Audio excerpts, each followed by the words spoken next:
Assalamualaikum warahmatullahi wabarakatuh dan salam sejahtera.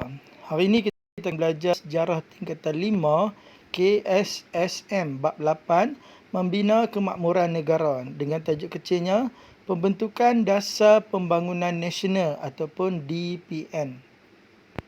Baiklah, sebelum cikgu nak mengajar, cikgu nak minta semua guru dan pelajar-pelajar untuk subscribe video cikgu ni agar cikgu boleh menambah lagi tajuk-tajuk yang lain. Di bawah tajuk Dasar Pembangunan Nasional ataupun DPN, ada 4 perkara yang akan kita pelajari. Yang pertama, latar belakang pembentukan. Yang kedua, matlamat. Yang ketiga, objektif. Dan yang keempat, strategi. Baiklah, kita akan lihat satu persatu. Latar belakang pembentukan Dasar Pembangunan Nasional.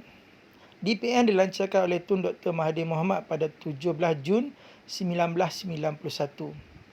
DPN ini merupakan kesinambungan DEB. Ingatlah, DPN ini merupakan kesinambungan apa? Kesinambungan DEB. DPN dirangka untuk 10 tahun bermula 1991 hingga tahun 2000 melalui rangka rancangan jangka panjang kedua RRJP2. Jadi DPN ini dirangka selama berapa tahun? 10 tahun bermula 1991 hingga tahun 2000. DPN merupakan usaha untuk menjadikan Malaysia negara yang maju berdasarkan wawasan 2020. Matlamat DPN mencapai perpaduan negara melalui pengagihan kekayaan. Jadi ada berapa matlamatnya? 2 matlamat sebenarnya. Yang pertama, perpaduan negara. Yang kedua, pengagihan kekayaan.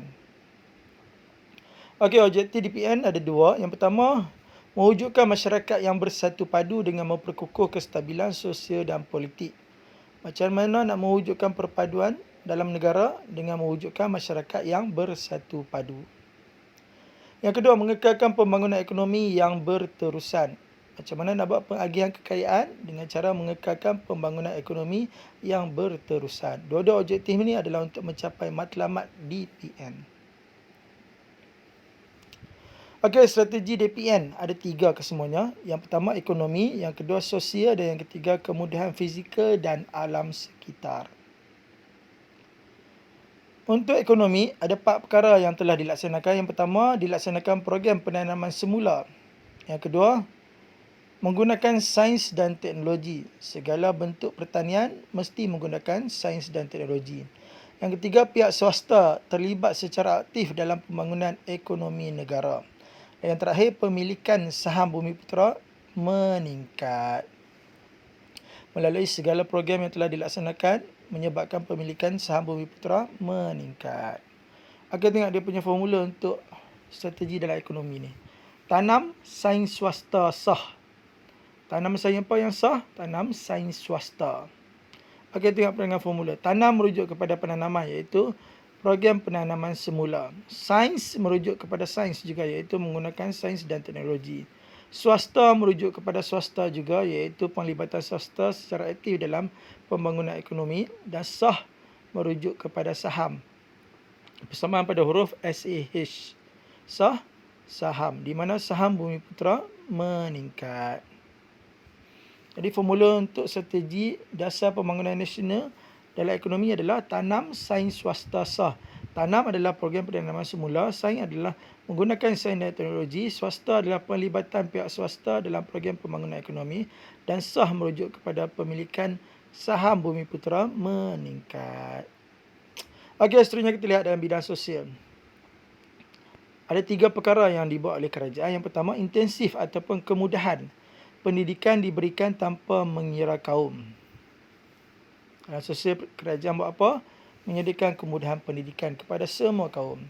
Yang kedua, masyarakat perdagangan dan perindustrian Bumiputera diwujudkan. Kerajaan mewujudkan masyarakat apa? Masyarakat perdagangan dan perindustrian. Yang ketiga, masyarakat yang berdisiplin dan progresif dibentuk. Jadi semua sekali ada berapa kategori masyarakat yang dibentuk? 2 kategori masyarakat. Yang pertama, masyarakat perdagangan dan perindustrian. Dan yang kedua, masyarakat yang berdisiplin dan progresif. Okey, tengok formula untuk sosial. Didik, dukung, berdisiplin. Didik siapa berdisiplin? Didik, dukung, berdisiplin. Okey, tengok dengan formula. Didik merujuk kepada pendidikan, di mana disediakan kemudahan pendidikan kepada semua kaum. Dugong merujuk kepada perdagangan. Perdagangan berasal daripada perkataan dagang. Dagang, kalau cikgu buang semua huruf A, menggantikannya dengan huruf U, menjadikannya dugong. Jadi dugong merujuk kepada dagang, iaitu mewujudkan masyarakat perdagangan dan perindustrian. Dan last sekali, berdisiplin merujuk kepada berdisiplin juga, iaitu mewujudkan masyarakat yang berdisiplin dan progresif.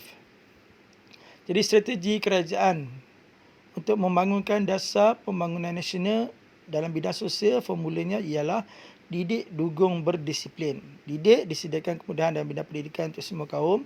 Dugong mewujudkan masyarakat perdagangan dan perindustrian, dan berdisiplin mewujudkan masyarakat yang berdisiplin dan progresif.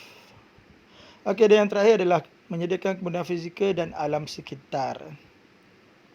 Kerajaan menyediakan ataupun menambah baik kemudahan asas yang sedia ada, dan kerajaan juga membuat pembangunan mapan tanpa mengabaikan alam sekitar. Okey, kita lihat contoh soalan objektif. Soalan tanya, dasar pembangunan negara DPN merupakan kesinambungan. Okey, pilihan jawapan A, dasar ekonomi baru, B, dasar pertanian negara, C, dasar perindustrian negara, dan D, dasar pensyarikatan negara. Okey, mana satu jawapannya pelajar-pelajar cikgu sekalian? Ya, A, dasar ekonomi baru. Pandainya. Okey, soalan nombor 2 tanya, dasar pembangunan negara DPN dilancarkan oleh Tun Dr. Mahathir Mohamad pada 17 Jun 1991. Apakah matlamat DPN? Okey, pilihan jawapan satu Roman, mencapai perpaduan. Yang kedua, membasmi kemiskinan. Yang ketiga, menyusun semula masyarakat. Dan yang keempat, melakukan pengagihan kekayaan yang adil. Okey, A 12, B 14, C 23 dan D 3 dan 4. Alright, mana satu jawapan pelajar-pelajar cikgu sekalian? Ya, 1 dan 4. Pandainya. Tahniah cikgu ucapkan. Okey, soalan nombor 3. Apakah objektif DPN? Pilihan jawapan satu Roma, merangka pembangunan negara. 2 Roma, mengutamakan pembangunan sosial. 3 Roma, mewujudkan masyarakat yang bersatu padu. 4 Roma, mengekalkan pembangunan ekonomi yang berterusan. Okey, pilihan jawapan A 12, B 14, C 23 dan D 3 dan 4. Okey, mana satu pilihan jawapan semua pelajar-pelajar cikgu sekalian? Ya, 3 dan 4, D. Tahniah cikgu ucapkan. Okey, soalan nombor 4. Bagaimanakah strategi yang dilaksanakan oleh DPN dalam bidang ekonomi? Okey, pilihan jawapan 1 Roma, melakukan tanaman bergilir. 2 Roma, melibatkan pihak swasta secara aktif. 3 Roma, melaksanakan program penanaman semula. 4 Roma, memperkenalkan mata pelajaran kemahiran hidup di sekolah. A 12, B 14, C 23 dan D 3 dan 4. Okey, sekali lagi pelajar-pelajar cikgu, mana satu pilihan jawapan kamu semua? Ya, 2 dan 3. C. Pandainya. Okey, soalan objektif yang terakhir. Apakah strategi DPN dalam bidang sosial? A, mewujudkan masyarakat yang kreatif. B, mewujudkan masyarakat yang liberal. C, mewujudkan masyarakat yang progresif. Dan sepatutnya A, B, C, D. C itu mewujudkan masyarakat yang progresif, dan D mewujudkan masyarakat yang demokratik. Okey, mana satu pilihan jawapannya pelajar-pelajar cikgu sekalian? Ya, C, mewujudkan masyarakat yang progresif. Pandainya. Tahniah cikgu ucapkan. Okey, dan yang terakhir adalah contoh soalan struktur, markahnya 10 markah, iaitu 2, 4, 4. Okey, kita bincang satu persatu. Soalan A ditanya, nyatakan matlamat dasar pembangunan negara DPN. Apa kehendak soalan? Matlamat dasar pembangunan negara. Okey, tengok di ruangan jawapan. Untuk soalan struktur ni tak ada nombor 1 Roman dan 2 Roman kan di ruangan jawapan. Bermaksud kena jawab dalam bentuk ayat. Setiap ayat wajib bermula dengan pembuka soalan. Jadi ambil balik pembuka soalan. Matlamat dasar pembangunan negara DPN ialah mencapai perpaduan negara melalui pengagihan kekayaan. Mencapai perpaduan negara 1 markah, pengagihan kekayaan 1 markah. Jadi boleh dapat 2 markah penuh. Okey, soalan B dia tanya, terangkan strategi kerajaan dalam melaksanakan DPN. Apa kehendak soalan? Strategi kerajaan. Okey, tengok di ruangan jawapan soalan B ni pun tak ada nombor 1 Roman dan 2 Roman kan? Jadi nak jawab macam mana ni? Ya, kena jawab dalam bentuk ayat. Setiap ayat wajib bermula dengan pembuka soalan. Pandainya. Jadi ambil balik pembuka soalan tu. Strategi kerajaan dalam melaksanakan DPN ialah melalui bidang ekonomi. Kerajaan melaksanakan program penanaman semula. Titik. Melalui bidang ekonomi 1 markah. Kerajaan melaksanakan program penanaman semula 1 markah. Lepas titik, macam mana nak memulakan isi yang kedua? Menggunakan penanda wacana. Contoh penanda wacana, selain itu, di samping itu, seterusnya. Di sini cikgu nak ajar penanda wacana menggunakan number, iaitu kedua. Mengapa kedua? Sebab isi yang kedua. Jadi kedua koma melalui bidang sosial, kerajaan menyediakan kemudahan pendidikan tanpa mengira kaum. Bidang sosial 1 markah, kemudahan pendidikan tanpa mengira kaum 1 markah. Jadi 4 markah penuh.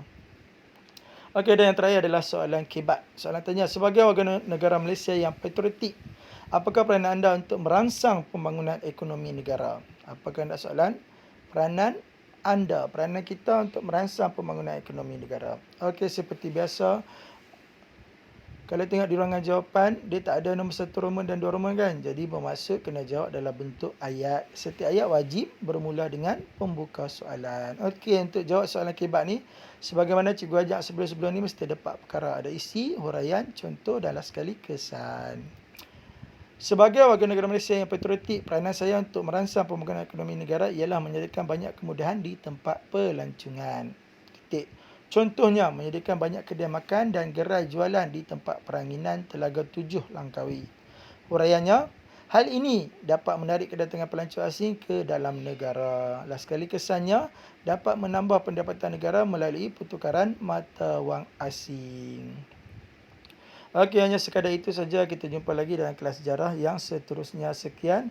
Assalamualaikum warahmatullahi wabarakatuh.